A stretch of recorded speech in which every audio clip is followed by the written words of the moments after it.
Yo, what's up? Motopits TV.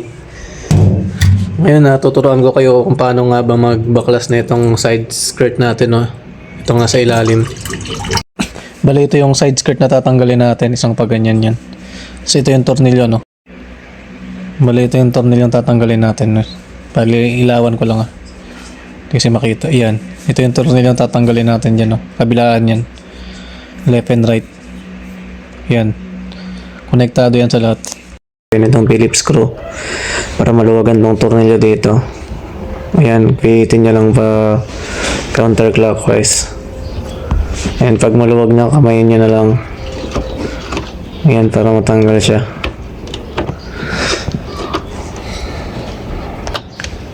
Ayan, itabi lang natin guys sa gilid. Huwag nyo iwawala yan kasi importante yan guys. Ayan, pwede na natin siyang baklasin, no? Ang pagbaklas niyan guys, madali lang, no? Bali dito sa taas na part is hatakin nyo lang siya, no? Palabas.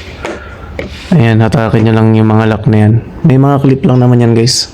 Huwag kayong matakot, hatakin yung mga yan. Ayan, hatakin nyo lang, hatakin.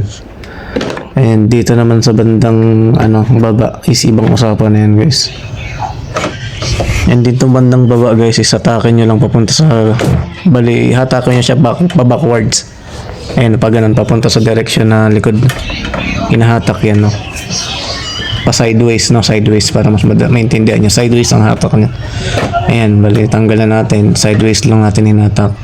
And dito sa mga bandang harapan na ng motor is madali na yan, hatak-hatak na lang yan.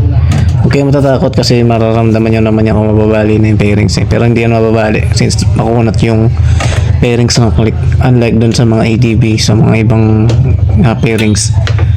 Ayan, kaya huwag kayo matakot guys. Madali naman yan. Hindi kayo matututo hanggat kung matatakot kayo, no? Magbaklas ng pairings, no? Ayan. Sa baba is may dinudukot lang dyan na pin. Tulak nyo lang gamit yung kamay nyo. Ayan guys. Dukutin nyo lang yan kasi medyo matigas lang yan kasi kamay lang gamit ko. Makikita nyo naman yan guys. Papakita ko sa inyo. Ayan yung itsura nya guys, yung pin sa baba. Ayan yung tatanggalin natin. Hindi yan na gagamitin ng tools. Kamay lang ginagamit yung pantulak. Downward yung pagtulak dyan. Ayan, tanggal na. Mas maganda kung tanggalin natin yan kasi pag iniwan natin yan dyan at nawala. Kasi gumagalaw nga yung mga motor. Is malalo tayong mahirap maghanap ng pyesa. Bibili pa tayo sa Shopee. Matagal tayo mag-order, no? Ayan, hilain nyo na lang. Pwede na hilain yan. Okay. Ayan, hinila na natin. Is itabi nyo lang yan. Importante yan, guys. Huwag nyong iwala, no? Yan, bali na-access na natin yung side skirt. Yung kabilang side naman, same procedure dun sa kabilang side. Tanggalin yung tornilyo.